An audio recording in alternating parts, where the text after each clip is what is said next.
सविता प्रतिदावः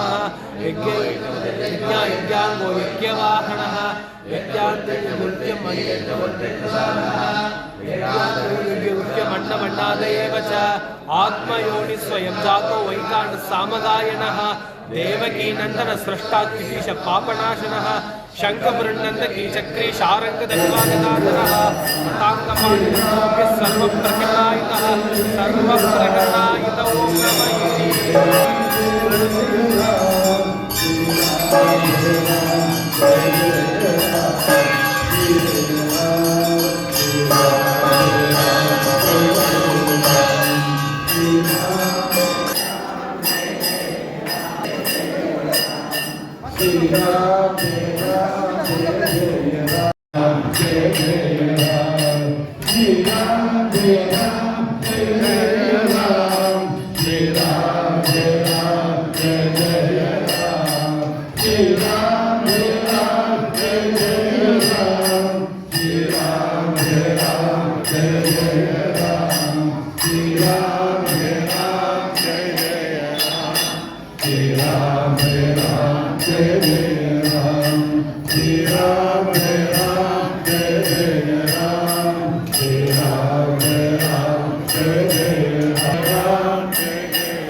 कपिलनेयात्मा सर्वलोकविनिष्ठुतः वसुमना सत्यः संविदः समः अमोघः पुण्डरीकाक्षो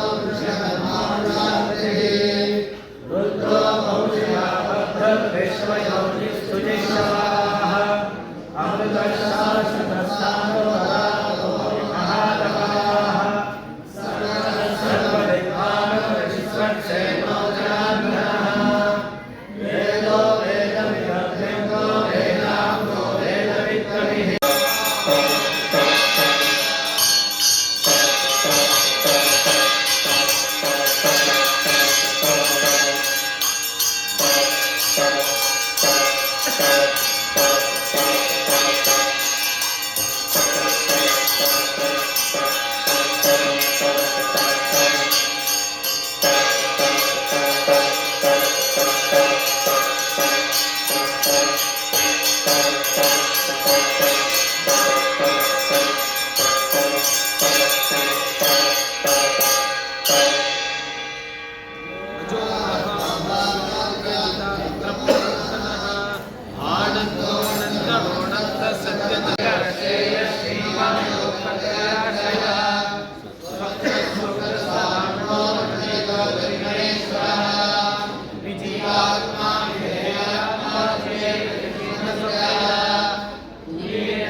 Bye.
ಮಧ್ವಾಚಾರ್ಯರಾல் பூஜிக்கப்பட்ட கருட வாகன ஸ்ரீ லட்சுமிநாராயண சுவாமி, வாதிராஜரால் வாதி பண்டாரத்திலிருந்து பூஜை செய்த ஸ்ரீ ராமச்சந்திர சுவாமி, அதேபோல் விட்டல சுவாமி.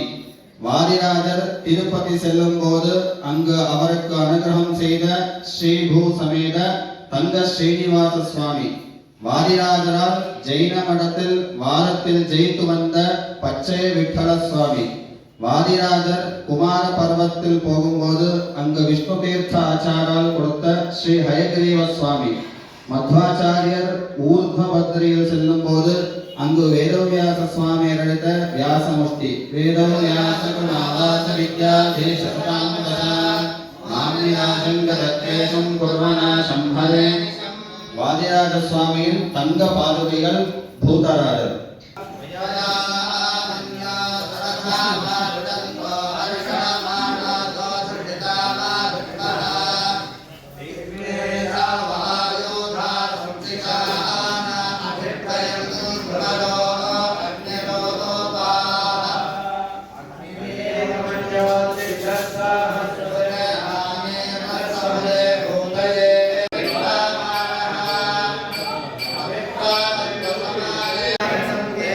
ನಮ್ಮ ದೊಡ್ಡ ಸೌಭಾಗ್ಯ ಇವತ್ತೊಂದು ಯುಗಾದಿ ಆಚರಣೆ ಆಗಿದೆ. ನಮ್ಮ ಸನಾತನ ಧರ್ಮ ಪ್ರಕಾರ ಯುಗಾದಿ ಆಚರಣೆ ಆಗಿದೆ. ರಾಜರು ಬಂದಿದ್ದಾರೆ, ಸಂಸ್ಥಾನ ಪೂಜೆಗಳಾಗಿದೆ. ಪಾಪ ಹೇಳೋದು ನಮ್ಮೆಲ್ಲ ಅನ್ಕೊಂಡ್ರೆ ಜನ ವರಿ ಶುರುವಾಗದೆ ವರಿ, ಆದ್ರೆ ಯಾರಿಗೂ ವರಿ ಇಲ್ಲ. ಯಾಕಂದ್ರೆ ರಾಜರು ಸಾಕ್ಷಾತ್ ರಾಜರು ಬಂದಿದ್ದಾರೆ. ಇದನ್ನು ನಮಗೆಲ್ಲ ಸೌಭಾಗ್ಯಗಳಾಗ್ತದೆ ಅಂತ ಒಂದು ಶುಭ ಸಂದರ್ಭದಲ್ಲಿ ಪರಮಪೂಜ್ಯ ಸೋದಾ ಮಠಾಧೀಶರಾದಂತಹ ವಾದಿರಾಜ ಮಠದಿಂದ ಪರಮಪೂಜ್ಯ ಶ್ರೀ ಶ್ರೀ ವಿಶ್ವವಲ್ಲಭ ತೀರ್ಥರು ತಮಿಳುನಾಡಿನ ಅನೇಕ ಕ್ಷೇತ್ರಗಳಿಗೆ ಸಂಚಾರ ಮಾಡಲಿಕ್ಕಿದ್ದಾರೆ. ಅದರದ ಒಂದು ಪಾರ್ಟ್ ಆಗಿ ಇವತ್ತಿಗೆ ಕೃಷ್ಣಗಿರಿ ಪೂರ್ವಕ ವಿನಂತಿ ಕೇಳ್ಬೋದು.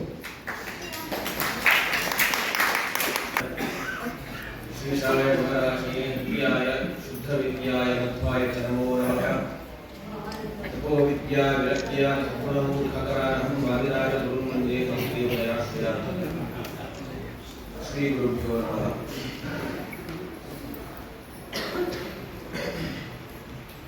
ಮಡಕೆ ತಯಾರಾಗುವುದಿಲ್ಲ. ಅದೇ ರೀತಿಯಾಗಿ ಈ ಜ್ಞಾನ, ಭಕ್ತಿ, ವೈರಾಗ್ಯ ಈ ಮೂರನ್ನು ನಾವು ಸಂಪಾದಿಸದೆ ಹೋದರೆ ನಮ್ಮ ಬಳಿಗೆ ದೇವರು ಬರುವುದಿಲ್ಲ. ಸರಿ, ಹಾಗಾದ್ರೆ ಇದನ್ನು ಹೇಗೆ ಸಂಪಾದನೆ ಮಾಡಬೇಕು? ಇಲ್ಲಿ ಅದು ಮಾರ್ಕೆಟ್ ಅಲ್ಲಿ ಸಿಗುತ್ತಾ ಅಂತ ಕೇಳಿದರೆ ಯಾವ ಮಾರ್ಕೆಟ್ ಅಲ್ಲೂ ಸಿಗದೇ ಇರುವಂತಹ ಪದಾರ್ಥ ನಾವಾಗಿ ಬಿಟ್ಕೊಂಡು ಹೋಗ್ಬೇಕು. ಎಲ್ಲಿ ಸಿಗುತ್ತೆ ಇದು ಅಂತ, ಎಲ್ಲಿ ಸಿಗುತ್ತೆ? ಈಗ ಈ ಜ್ಞಾನ, ಭಕ್ತಿ, ವೈರಾಗ್ಯ ಯಾರ ಬಳಿ ಇದೆಯೋ ಅವರ ಹತ್ರ ಹೋಗ್ಬೇಕು ನಾವು. ಅವರ ಹತ್ರ ಹೋದಾಗ ಅವರು ನಮಗೆ ಅವರ ಬಳಿ ಇದ್ದಂತಹ ಜ್ಞಾನ, ಭಕ್ತಿ, ವೈರಾಗ್ಯ ನಮಗೆ ಕೊಡ್ತಾರೆ. ಇಲ್ಲದೇ ಇದ್ದವರ ಬಳಿ ಕೇಳಿದ್ರೆ ನಮ್ಗೆ ಏನೂ ಸಿಗೋದಿಲ್ಲ. ಒಬ್ಬರ ಹತ್ರ ₹1,00,00,000 ಇದೆ ಅಂತ ಅಂದ್ಕೊಳ್ಳಿ, ಅವರ ಹತ್ರ ಹೋಗಿ 10,000 ರೂಪಾಯಿ ಕೊಡಿ ಎಲ್ಲರೂ ಕೊಡ್ತಾರೆ. ಭಿಕ್ಷುಕರ ಬಳಿಯಲ್ಲಿ ಹೋಗಿ 10,000 ರೂಪಾಯಿ ಕೊಡ, 10 ರೂಪಾಯಿ ಕೊಡಲಿಕ್ಕೆ ಯೋಗ್ಯತೆ ಇರುವುದಿಲ್ಲ.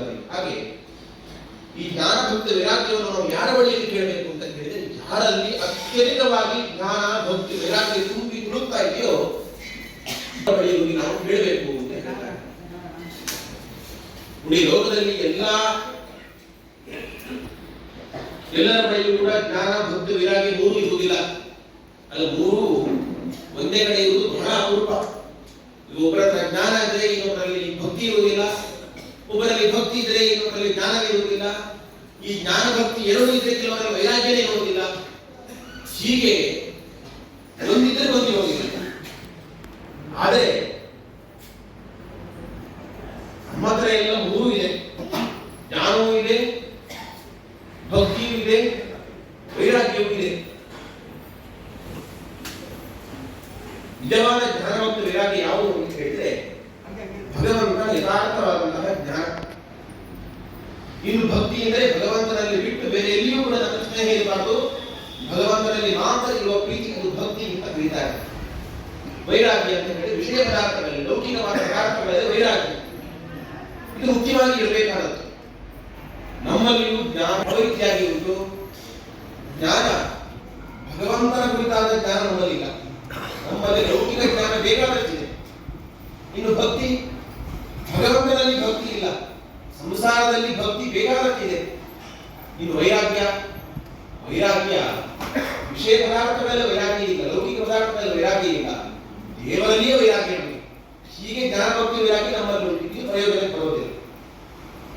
ಹಾಗಾದ್ರೆ ಯಾರ ಕೇಳಬೇಕು ಅಂತ ಕೇಳಿದ್ರೆ ಜ್ಞಾನಿಗಳಲ್ಲಿ ಕೇಳಬೇಕು.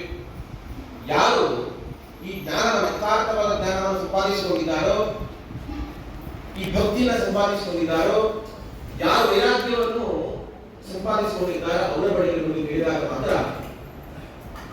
ನಿಮಗೆ ಭಗವಂತನ ಅನುಗ್ರಹ ಆಗಲಿಕ್ಕೆ ಸಾಧ್ಯ. ಹಾಗಾದ್ರೆ ಈ ಕಲಿಯುಗದಲ್ಲಿ ಸುಲಭವಾಗಿ ನಮಗೆ ಸಿಗುವ ಗುರುಗಳು ಯಾರು? ಒಂದು ಕಾಲದಲ್ಲಿ ದೇವಲೋಕದಲ್ಲಿ ದೇವತೆಗಳಲ್ಲಿ ಕಲ್ಪವೃಕ್ಷ ಕಾಮಧೇನುಗಳಿತ್ತಂತೆ.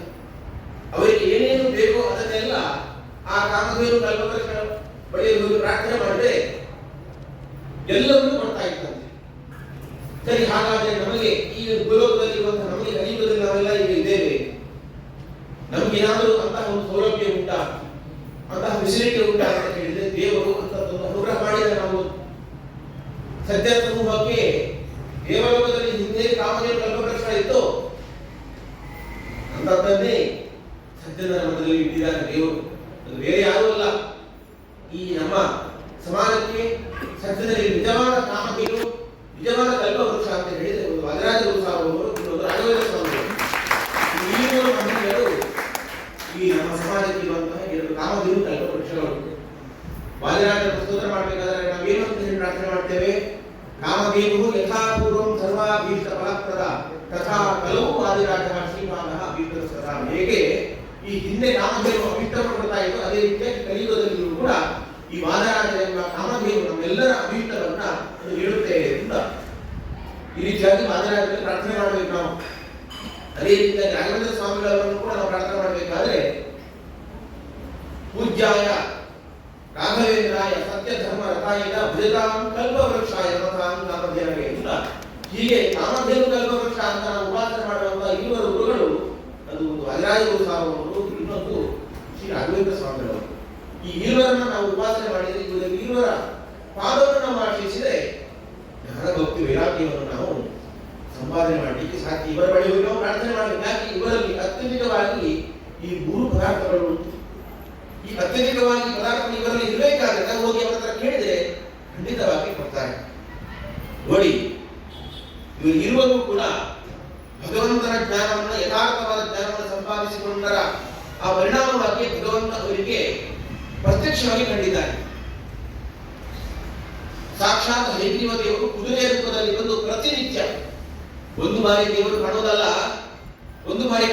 ಪ್ರತಿನಿತ್ಯ ನೈವೇದ್ಯ ಕಾಲದಲ್ಲಿ ಹಯಗ್ರೀವ ದೇವರು ಕುದುರೆಯ ರೂಪದಲ್ಲಿ ಬಂದು ನೈವೇದ್ಯವನ್ನು ಸ್ವೀಕಾರ ಮಾಡ್ತಾರೆ. ಇದು ದೇವರು ಶ್ರೀ ವಾದಿರಾಜನಿಗೆ ಉಳಿದಂತಹ ಒಂದು ಪರಿ, ಅಂದರೆ ಅವರಲ್ಲಿ ಯಥಾರ್ಥವಾದ ಜ್ಞಾನ ಇತ್ತು, ಹಾಗಾಗಿ ಸಾಕ್ಷಾತ್ತಾಗಿ ಕಂಡಿದ್ದಾನೆ.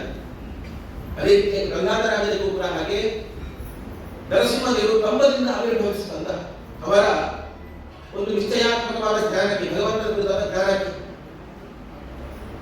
ಅದೇ ರೀತಿಯಾಗಿ ಭಕ್ತಿ, ಎಂತಹ ಭಕ್ತಿ ಅಂತ ಕೇಳಿದ್ರೆ ವಾದಿರಾಜರ ಭಕ್ತಿ ಅಂದ್ರೆ ಅದು ರುಜು ಭಕ್ತಿ.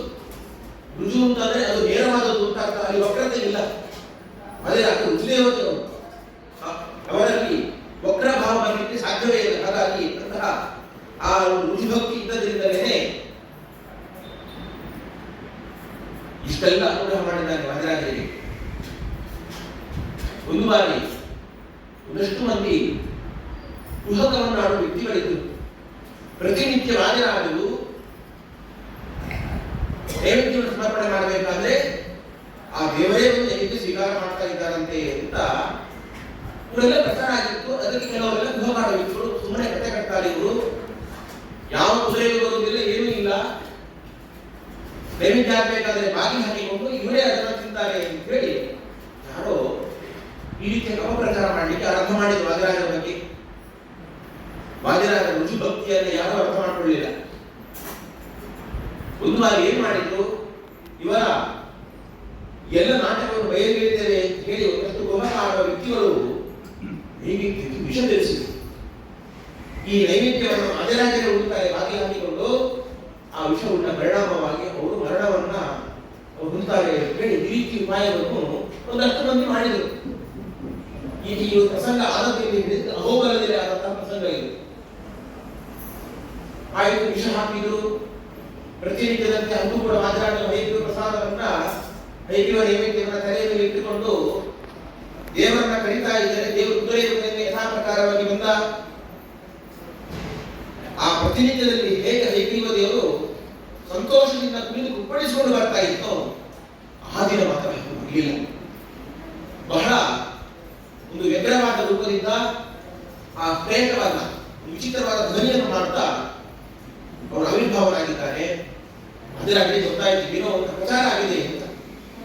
ಇದ್ದ ಹೊರಗಡೆ ಕಾಯ್ತಾ ಇದ್ದಾರೆ.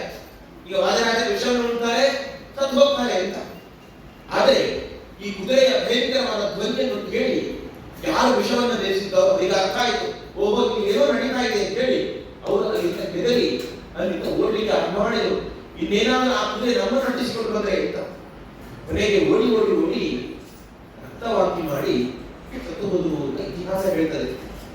ಹೀಗೆ ವಾದಿರಾಜರ ರುಜು ಭಕ್ತಿಯನ್ನ ಯಾರು ಪರೀಕ್ಷೆ ಮಾಡಲಿಕ್ಕೆ ಹೋಗಿದ್ದಾರೋ ಅವರೇ ರಕ್ತವಾಂತಿ ಮಾಡಿ ಹೋಗಿದ್ದಾರೆ ಅಂತ ರುಜು ಭಕ್ತಿ ಅಂತ ತೋರಿಸುವಂತ ಇತಿಹಾಸ ನಮಗೆ. ಇನ್ನು ವೈರಾಗ್ಯ ಅಂತ ಹೇಳಿದ್ರೆ ಬಿಹರಿಯ ಸುಲ್ತಾನನ ಅವರ ಮಗ ಸತ್ತು ಹೋಗಿದ್ದ. ಸತ್ತು ಅವನ ಮಗನ ಹೆಣವನ್ನ ಅಲ್ಲೇ ಅವನ ಅರಮನೆಯ ಆ ಉದ್ಯಾನವನದಲ್ಲಿ ಅವನು ಹೂತು ಹಾಕಿದ್ದಾರೆ. ವಾದಿರಾಜ ಸಂಚಾರ ಕ್ರಮದಲ್ಲಿ ಅಲ್ಲಿಗೆ ಬಂದಾಗ ಅವರ ದೇವರ ಪೀಠಿಗೆಯನ್ನ ಸಮಾಧಿ ಮಾಡಿದ ಸ್ಥಳದಲ್ಲಿ ಇಟ್ಟು ವಿಶ್ರಾಂತಿ ಮಾಡ್ತಾ ಇದ್ದಾರೆ. ಒಬ್ಬ ರಾಜಭಕ್ತ ಬಂದ, ಸ್ವಾಮಿ ನೀವು ಯಾರು ಸನ್ಯಾಸಿಗಳು ಅಂತ ಕಾಣ್ತಾ ಇದ್ದೀರಿ, ಈಗ ತಾನೇ ನಮ್ಮ ರಾಜಕುಮಾರ ಅವರ ಹೆಣವನ್ನು ಇಲ್ಲಿ ಹೂತು ಹಾಕಿದ್ದಾರೆ, ಹಾಗಾಗಿ ನೀವು ಇಲ್ಲಿ ಒಂದು ಕುತ್ಕೊಡಬಾರದು, ದೇವರ ಪೀಠಿಗೆ ಇಡಬಾರದು ಅಂತ ಹೇಳಿದಂತ. ಅದರಾಗಿ ಹೇಳಿದ್ದು ಆ ರಾಜಕುಮಾರ ಸತ್ತು ಹೋಗಿದ್ರೆ ತಾನೇ ಹೆಣವನ್ನು ಇಸುವುದು ಸಾಯಲೇ ಇಲ್ಲಲ್ವಾ ಅಂತ ಹೇಳಿದಂತೆ. ಈಗೆಲ್ಲ ರಾಜಭಕ್ತರಿಗೆ ಬಹಳ ಆಶ್ಚರ್ಯ, ದೇವರು ಹೀಗೆ ಹೇಳ್ತಾ ಇದ್ದಾರೆ ಅಂತ ಹೋಗಿ ಸುಲ್ತಾನನಿಗೆ ವಿಷಯ ಮುಗಿಸಿದ್ರು. ಸ್ವಾಮಿ ಹೀಗೆ ಯಾರೋ ಒಂದು ಹೇಳ್ತಾ ಇದ್ದಾರೆ ನೋಡಿ ಅಂತ. ಆ ರಾಜ ಸುಲ್ತಾನನಿಗೆ ಓಡೋಡಿ ಬಂದ, ಸ್ವಾಮಿ ಏನ್ ಹೇಳ್ತಾ ಇದ್ದೀರಿ?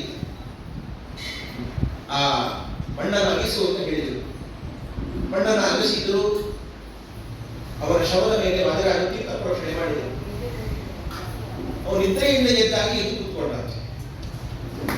ಅವರಿಗೆ ಬಹಳ ಸಂತೋಷ ಆಯಿತು. ನನ್ನ ಮಗನನ್ನು ಬದುಕಿಸಿಕೊಂಡು ವಾದಿರಾಜರು ಹೇಳಿ ವಾದಿರಾಜರಿಗೆ 7 ಒಂಟೆಗಳ ಮೇಲೆ ಚಿನ್ನವನ್ನ ಮುತ್ತು ರತ್ನಗಳನ್ನ ವಾದಿರಾಜ ಎಲ್ಲ ಸಮರ್ಪಣೆ ಮಾಡಿದ್ರು. ಸಮರ್ಪಣೆ ಸ್ವೀಕಾರ ಮಾಡಬೇಕು.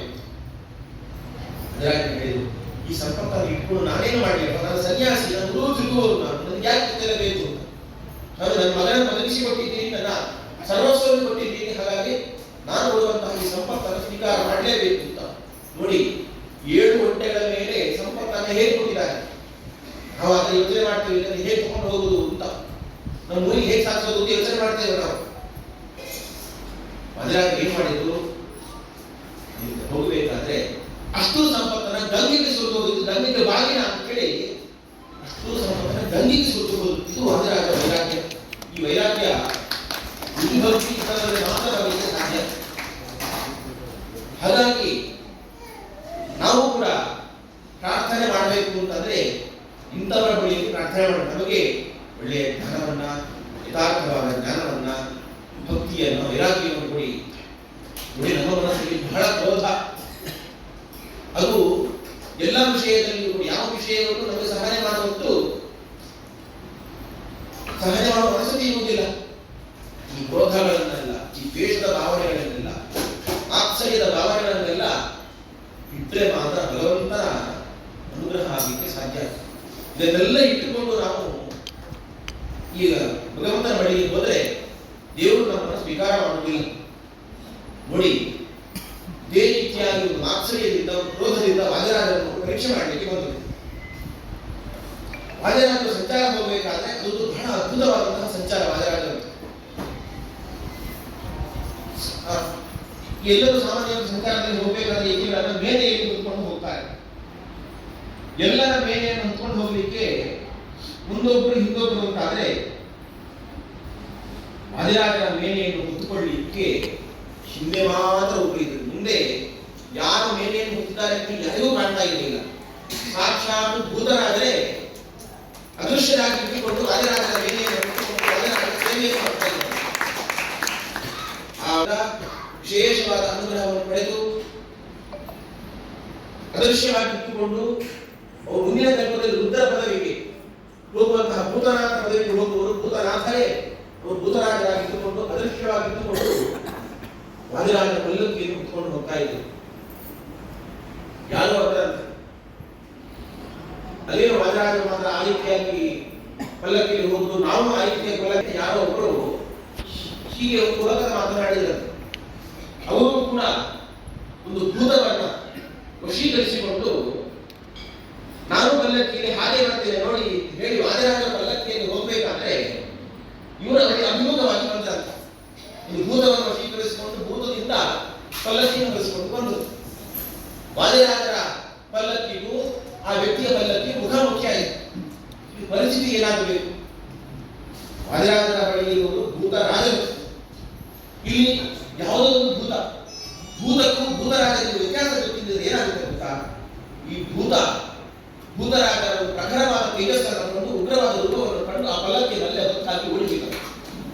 ಅವರಿಗೆ ಬಹಳ ದುಃಖವಾಯಿತು ಅಂತ ಅದು ವಾದಿರಾಜರ ಇತಿಹಾಸ ಹೇಳ್ತದೆ.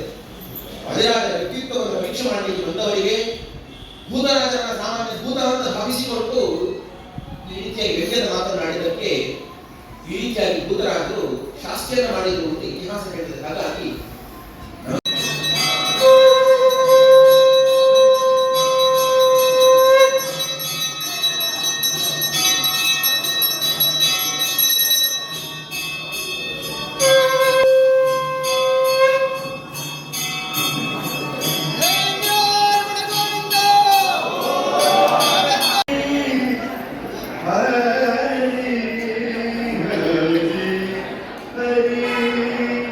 Hare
തൂകിരെ തൂകിരെ കൃഷ്ണന തൂകിരെ അച്യുതാനന്ദന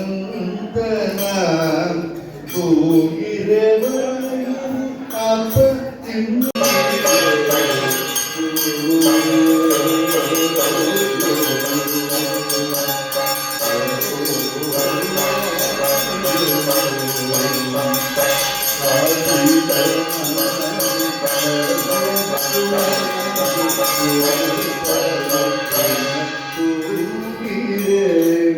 ലേസായി മധുവീനു ശേഷന്ന തുളിച്ചു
ಅದೇ ರೀತಿ ಹೊಗೆ ಬರ್ತಾ ಇತ್ತಂತೆ. ಆ ಪದಾರ್ಥವನ್ನು ಬಿಸಿ ಬಿಸಿಯಾಗಿ ತೆಗೆದಿಟ್ಟರು, ಹಾಗೆ ಇಟ್ಟು ಎಂದಿನಂತೆ ಮತ್ತೆ ಪುನಃ ಮತ್ತೆ ಸ್ನಾನವನ್ನು ಮಾಡಿ ಆನ್ನಿಕ ಮಾಡಿ ಆ ಪ್ರಸಾದವನ್ನು ಮತ್ತೆ ಉಂಡ್ರಂತೆ. ಈ ರೀತಿಯಾಗಿ ನಮ್ಮ ಗುರುಗಳು ಬಹಳ ವಿಚಿತ್ರವಾಗಿ ಮಾಡ್ತಾ ಇದ್ದಾರಲ್ವ, ತಿಂದ ಪದಾರ್ಥವನ್ನ ಹಾಗಾಗಿ ಎತ್ತಿಡ್ತಾ ಇದ್ದಾರಲ್ವಾ. ಮತ್ತೇನು ಪೂಜೆ ಆನ್ನಿಕ ನಾರಾಯಣಾಚಾರ್ಯರಿಗೆ ಬಹಳ ಪಶ್ಚಾತ್ತಾಪ ಆಯಿತು. ಸ್ವಾಮಿ, ತಪ್ಪು ಮಾಡಿಬಿಟ್ಟೆ, ನಿಮ್ಮನ್ನು ಪರೀಕ್ಷೆ ಮಾಡಲಿಕ್ಕೆ ಬರಬಾರ್ದಿತ್ತು, ನಿಮ್ಮ ವ್ಯಕ್ತಿತ್ವ ಏನು ನನಗೆ ತಿಳಿಯಲಿಲ್ಲ, ತಪ್ಪಾಯಿತು ಅಂತ ಕ್ಷಮೆಯಲ್ಲಿ ಹೇಳಿದ್ರಂತೆ.